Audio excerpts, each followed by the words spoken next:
Why, hello there.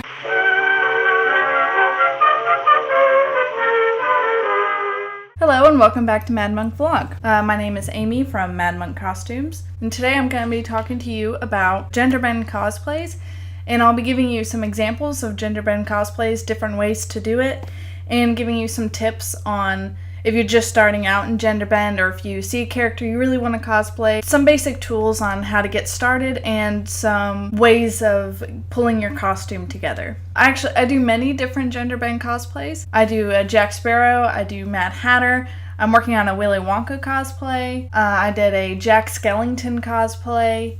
It's really fun doing the different characters because I don't want to limit myself to only doing characters that look like me or that are just female characters. You can have many different ways of pulling off a character that you really love by having wigs.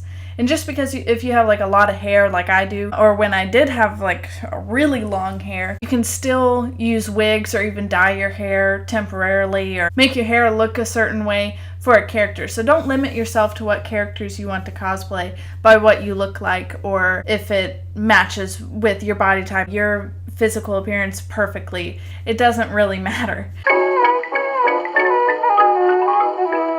When I did my Pirates of the Caribbean cosplay of Jack Sparrow, I didn't have the right kind of corset for it, and I didn't want to do a vest, because what I usually do is if I see a character that I really like, and if they're wearing a vest or a particular jacket that stands out, I'll replace that with a corset similar to that particular item. So for Jack Sparrow, one thing that he wears is a brown vest. He has a blue vest and a brown vest. And when I was online looking for a new corset, I didn't see any blue vests that really looked right, but I did find a brown vest that had lacing up the front and had straps on it, and it was perfect for what I was looking for.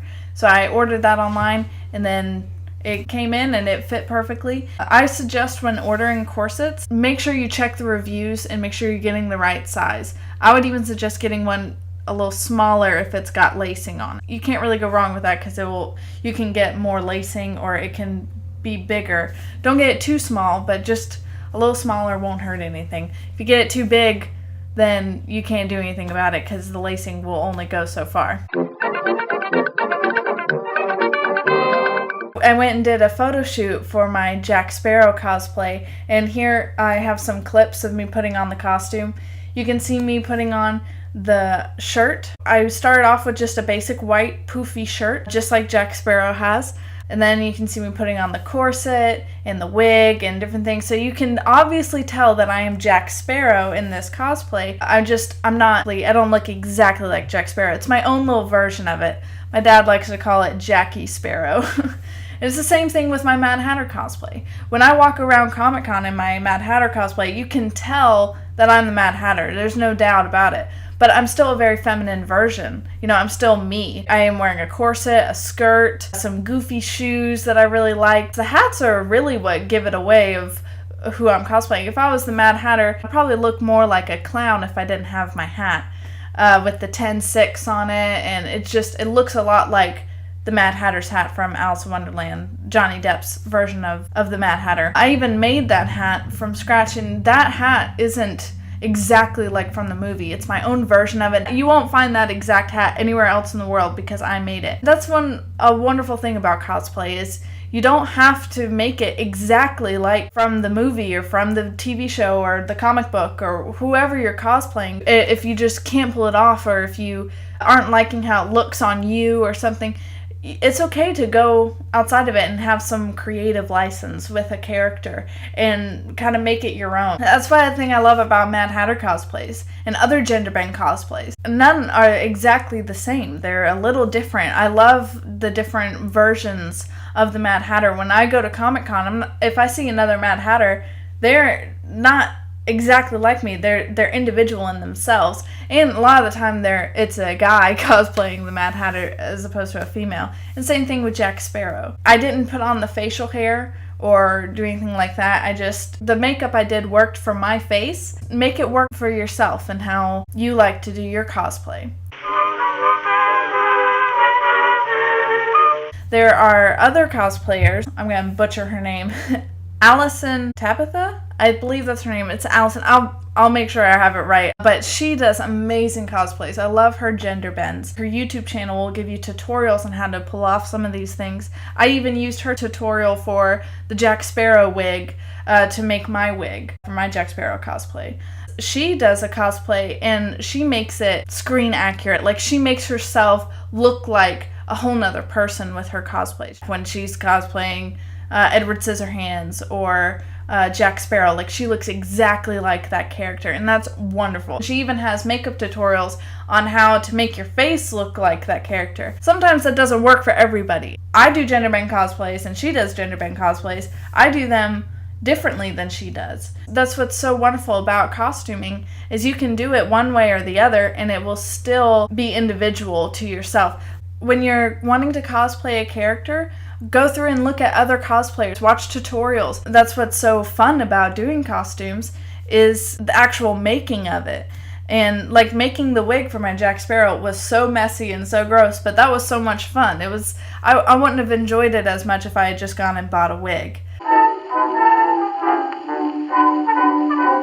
So yeah, just keep cosplaying. I suggest using Pinterest and other places. Go thrift shopping, go online and order corsets. If you want to, click in the description to my website where you can see my portfolio and read blogs like how to make a 18th century stay. Definitely click the link in the description to amymonk.com. I'll also link to Allison's website or whatever I can find for her, and make sure you follow me on Instagram at MadMonkCostumes. Be sure to subscribe and like this video. Please leave a comment if you have any questions or you'd like me to touch on a subject I haven't yet. Definitely comment and let me know. So yeah, thanks. Bye. I've got the old soul, you know.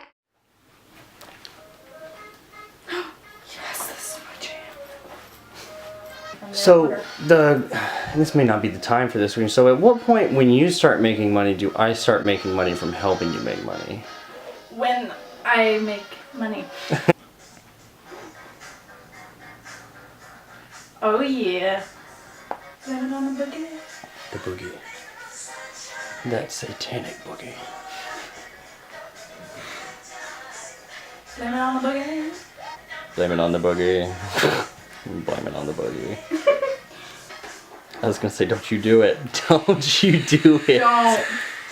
What's funny is that I've been sitting here vaping, and that's the first time y'all mentioned it.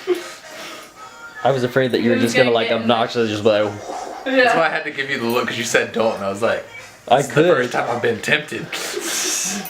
My bad. Sunshine. Oh.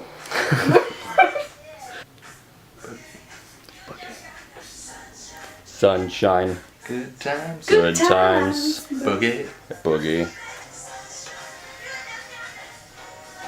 Have you ever heard of tape face? Tape face. Yeah. Oh, guys. I'm gonna ruin your lives with tape face. I honestly can't wait to rewatch this because that segment where we're singing Boogie is gonna be so bad.